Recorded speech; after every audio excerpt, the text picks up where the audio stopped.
अगस्त को chief justice N V Raman का कार्यकाल पूरा हो जाएगा। ऐसे में सुप्रीम कोर्ट के चीफ जस्टिस एनवी रमन अपने कार्यकाल के दौरान उच्च न्यायपालिका में जजों की सबसे ज्यादा नियुक्तियां करने वाले देश के मुख्य न्यायाधीश बन गए हैं। अपने 1 वर्ष से थोड़ा ज्यादा के कार्यकाल में उन्होंने 100 से ज्यादा जजों की नियुक्तियां हाई कोर्ट में और 5 से ज्यादा नियुक्तियां सुप्रीम कोर्ट में की है, जिसके बाद उच्च न्यायालयों में जजों की रिक्तियां 411 से घटकर 380 रह गई है। दरअसल सुप्रीम कोर्ट के चीफ जस्टिस एनवी रमन ने 24 अप्रैल 2021 को तत्कालीन मुख्य न्यायाधीश जस्टिस एस.ए. बोबडे का स्थान लिया था। उस समय देश के 24 हाई कोर्ट में जजों की 40% यानी कि 411 से ज्यादा रिक्तियां थी। पटना हाई कोर्ट समेत कुछ हाई कोर्ट आधे से भी कम क्षमता के साथ काम कर रहे थे, लेकिन जस्टिस रमन ने आते ही न्यायाधीश के चयन के लिए 5 वरिष्ठतम जजों का मंडल में सर्वसम्मति बनाने का प्रयास किया और जजों की सिफारिशें स्वीकार होने लगी। केंद्र सरकार ने उनकी लगभग सभी सिफारिशें मानी और नियुक्तियां की है। बता दें कि जस्टिस रमन ने कॉलेजियम की आखिरी बैठक बीती 25 जुलाई को आयोजित की थी, जिसमें उन्होंने 6 हाई कोर्ट के लिए जजों के 35 नामों की सिफारिश सरकार को भेजी थी। इनमें से 8 नाम न्यायिका अधिकारी के हैं। इसके बाद उन्होंने एक और बैठक की जो सुप्रीम कोर्ट में 3 जजों को लाने के लिए थी, लेकिन इनमें से सर्वसम्मति नहीं बन पाई। इसके बाद भी उन्होंने 1 अगस्त को एक बार फिर कोशिश की, लेकिन अन्य 4 जज इसके लिए तैयार नहीं हुए। वहीं जस्टिस रमन ने पूर्ववर्ती जस्टिस एस.ए. बोबडे अपने 1 साल के कार्यकाल के दौरान एक भी नियुक्ति नहीं कर पाई थी। हालांकि उनका पूरा कार्यकाल कोरोना महामारी से प्रभावित रहा था।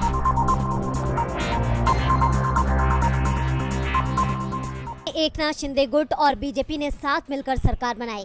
शिंदे सीएम बने, सरकार बने 1 महीने से ज्यादा वक्त हो गया है, लेकिन अभी तक विधायक कैबिनेट विस्तार का इंतजार कर रहे हैं। इस बीच भारतीय जनता पार्टी के नेता ने शिंदे गुट के प्रवक्ता दीपक केसकर के खिलाफ बयान देकर सियासी तूफान खड़ा कर दिया है। दीपक केसकर और नारायण राणे के बीच विवाद एक बार फिर से गर्मा गया है।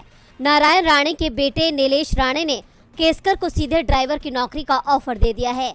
उनके इस बयान से शिंदे समूह और बीजेपी के बीच विवाद के संकेत मिल रहे हैं। मुख्यमंत्री एकनाथ शिंदे गुट के प्रवक्ता दीपक केसकर ने बीजेपी सांसद और केंद्रीय कैबिनेट मंत्री नारायण राणे की जमकर खिंचाई की थी। उन्होंने कहा था कि अभिनेता सुशांत सिंह राजपूत मामले में नारायण राणे ने युवा सेना प्रमुख आदित्य ठाकरे को बदनाम किया। केसकर ने बयान दिया था कि उन्होंने इसकी शिकायत पीएम मोदी से की थी, लेकिन इससे बीजेपी में नाराजगी है। अब नीलेश राणे ने केसकर की सीधी आलोचना की है। राणे ने कहा, दीपक केसकर कहते हैं कि मैं राणे के साथ काम करने के लिए तैयार हूं। अगर आपको नौकरी मांगनी है तो ठीक से मांगे, हमारे पास एक ड्राइवर की सीट खाली है। गौर करने वाली बात यह है कि दीपक केसकर इस विवाद से पीछे हट गए थे। हाल ही में उन्होंने कहा कि वो अब राणे के बारे में बयान नहीं देंगे। उन्होंने कहा, ये सामान्य ज्ञान है कि मेरा और नारायण राणे का विवाद था, लेकिन हर घटना को उनसे जोड़ना गलत है। मैंने उस समय उनके साथ अत्यंत सम्मान के साथ व्यवहार किया। मैंने कई बार कहा कि मेरा राणे के साथ कोई व्यक्तिगत विवाद नहीं है। अगर जिले के विकास के लिए उनके साथ काम करने का समय आता है तो मैं निश्चित रूप से तैयार हूँ। दीपक केसकर यही नहीं रुके, उन्होंने आगे कहा, मेरे लिए शरद पवार के बारे में बयान देना गलत है। नीलेश राणे और केसकर के बीच छिड़े इस बयानबाजी ने शिंदे और बीजेपी के लिए राज्य में मुश्किलें खड़ी कर दी है।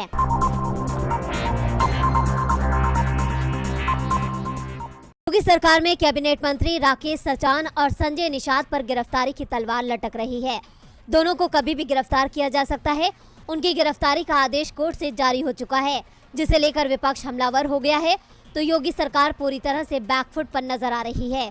योगी कैबिनेट में खादी ग्रामोद्योग, रेशम उद्योग, हथकरघा और वस्त्र उद्योग मंत्री राकेश सचान को कानपुर की अदालत ने दोषी पाया है। मामला 31 साल पुराना है।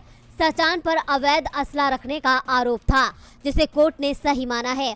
कोर्ट ने सचान की सजा पर बहस शुरू करने के निर्देश भी दे दिए थे, लेकिन जज के सजा पर फैसला देने से पहले ही सचान सजा के आदेश की ओरिजिनल कॉपी लेकर फरार हो गए। कोर्ट की रीडर ने मंत्री पर एफआईआर के लिए कोतवाली में शिकायत दर्ज करा दी है। अभी तक मंत्री के खिलाफ एफआईआर दर्ज नहीं हुई है। पुलिस का दावा है कि वो जांच कर रही है।